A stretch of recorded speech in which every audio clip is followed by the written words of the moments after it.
مفتی صاحب میں بہت پریشان ہوں۔ میں نے کہا کیا ہو گیا؟ کہتے ہیں مجھ سے بہت بڑا گناہ ہو گیا۔ میں نے کہا ہوا کیا ہے؟ کہتے ہیں میں نے آئی پوڈ لگائے تھے، یہ جو ہوتے ہیں ایئر فون جو کان میں لگا کے موبائل سے سنا جاتا ہے۔ کہتے ہیں میں تلاوت سن رہا تھا ایئر پوڈز پہ۔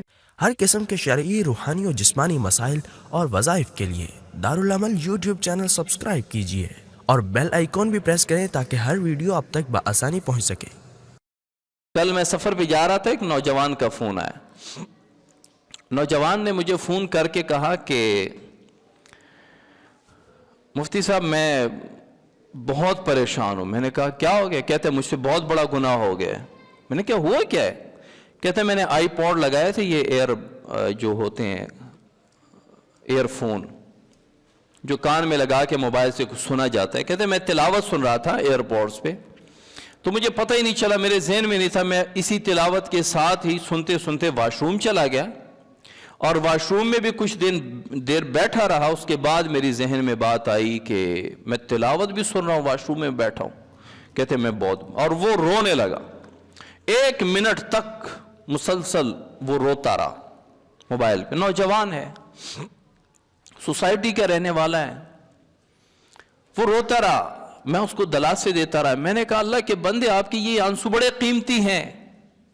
یہ آنسو جو ہے یہ تو گناہ ہے ہی نہیں جس کو آپ گناہ سمجھ رہے ہیں، کیونکہ جب آپ غیر اختیاری طور پہ یا نہ سمجھتے ہوئے، آپ کے ذہن میں نہیں ہے کوئی بات، آپ سے سرزد ہو جائے اور ایک دم آپ کو پتہ چل جائے اور آپ نے اس کو بند کر دیا، تو گناہ تو ہوا ہی نہیں۔ گناہ تو تب ہوتا آپ کو پتہ ہے کہ تلاوت چل رہی ہے، تلاوت کے ساتھ آپ واش روم جا رہے ہیں، تب گناہ ہوتا۔ آپ کو پتہ ہی نہیں ہے، آپ واش روم چلے گئے، جیسے آپ کو سمجھ آئے کہ میں واش روم میں ہوں، تلاوت سن رہا ہوں، آپ نے فوراً بند کر دیا، اور پھر اس کے اوپر آپ پچھتا بھی رہے ہیں۔ آپ صلی اللہ علیہ وسلم کی حدیث مبارک ہے النادم علی الذنب کمن لا ذنب لہ، گناہ پر پچھتانے والا ایسا ہے جیسے گناہ کیا ہی نہیں ہے۔ صرف پچھتانے والا، توبہ تو بہت عظیم بات ہے، صرف گناہ پر پچھتانے والا ایسا ہے جیسے اس نے گناہ کیا ہی نہیں۔ آپ دل ہی دل میں پچھتا رہے ہیں کاش میں یہ گناہ نہ کر بیٹھتا۔ میں نے کہا آپ اس پر پچھتا رہے ہیں جو گناہ ہے ہی نہیں، اور آنسو بھی نکل رہے ہیں، رو رہے ہیں۔